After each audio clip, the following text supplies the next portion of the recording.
Moi, je m'appelle Zenaida Marin. Je suis vénézuélienne.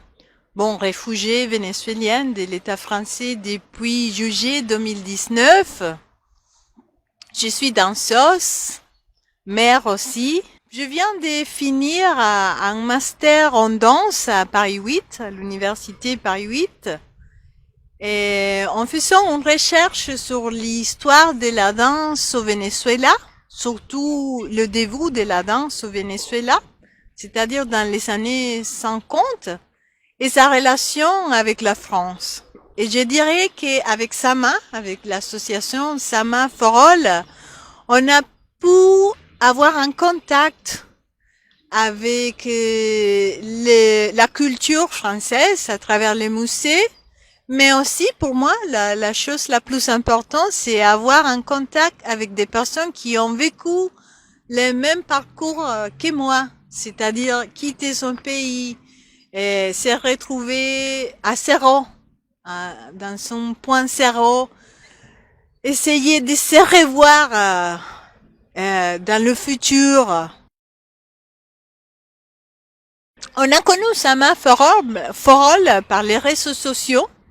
Et dans le moment qu'on est là, que nous sommes et que nous avons reçu le statut de réfugiés, on a commencé à se mettre en relation avec des associations qui aident aux personnes réfugiées à trouver des nouvelles voies pour se projeter, pour vivre et pour avoir des travails, bien sûr. Soit moi, nous avons parlé de la possibilité d'ouvrir un atelier d'expression corporelle, de danse, pour des personnes qui ne sont pas des danseurs. Ici, on les appelle des débutants. En tout cas, ce sont des personnes qui ont l'envie de bouger ensemble.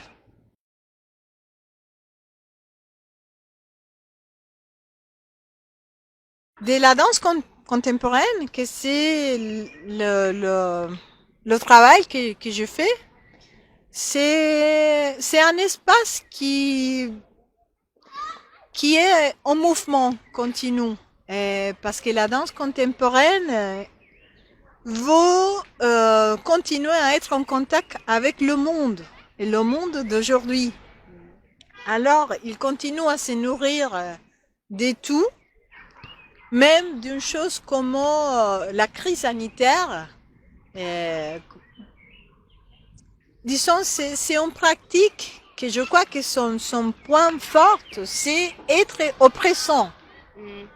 Et être oppressant, c'est continuer à retrouver et retrouver le corps.